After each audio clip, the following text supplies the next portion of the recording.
What happens when the smartest people in the room are the ones working the hardest to defend a lie?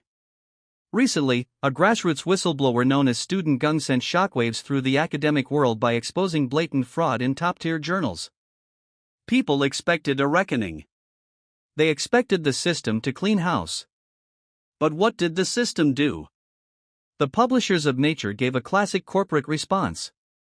On May 22, they stated they were launching a careful investigation, but made sure to emphasize, these belong to isolated cases, accounting for a very small portion of the content we publish. Isolated cases. Right.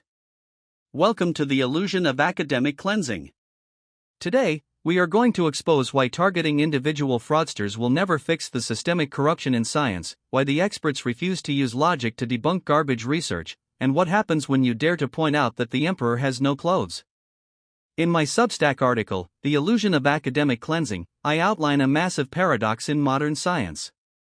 Here is the reality: mainstream scientists, the ones with the PhDs, the lab funding, and the peer review badges, absolutely have the intellectual capacity to dismantle fraudulent papers using pure logic and theoretical critique. But they don't. And they won't.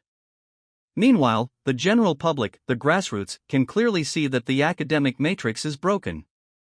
They know the system is corrupt. But because modern academic papers are hidden behind impenetrable jargon, the grassroots lack the specific theoretical knowledge to debunk them logically. So, why are the experts silent? Because the modern publishing industry thrives on a highly profitable ecosystem of garbage papers. If the experts use logic to destroy the foundational theories these papers rest on, they destroy their own funding, their own citations, and their own careers.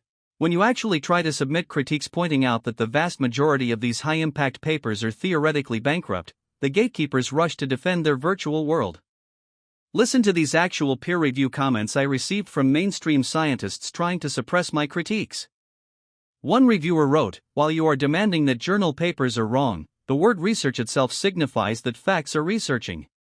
Therefore, every research is relatively correct or wrong according to the era. The writing flow should be more polite. Let that sink in. Every research is relatively correct." They are literally arguing that truth doesn't matter, as long as you are polite about it. Here's another one, reacting to the claim that a vast majority of top-tier papers are essentially academic garbage. I do not support the claim that 90% of journal articles are false.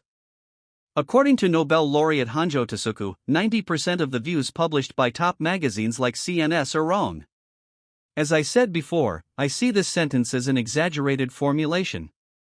They acknowledge a Nobel laureate said it, but still dismiss it to protect the illusion. They are terrified of theoretical innovation because it disrupts the assembly line of their incremental progress. So, what happens if you refuse to play their game? What happens if you dare to expose this profitable ecosystem and hit them where it hurts, their logic and their conclusions? They don't debate you. They delete you. The academic establishment relies on what I call the architecture of silence. If you dare to break their financial model by exposing the theoretical poverty of academia, they will simply revoke your accounts. Platforms that claim to champion open science, like SSRN, Qeios, and AR14, will quietly deactivate the accounts of whistleblowers under the guise of moderation or protecting integrity. They weaponize moderation to suppress logical critique. It is a systemic suppression designed to isolate the lone whistleblower and maintain the establishment's willful blindness. But here is the good news.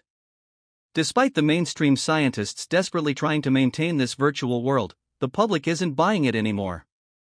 The Student Gung incident proved that the grassroots are waking up to the systemic rot.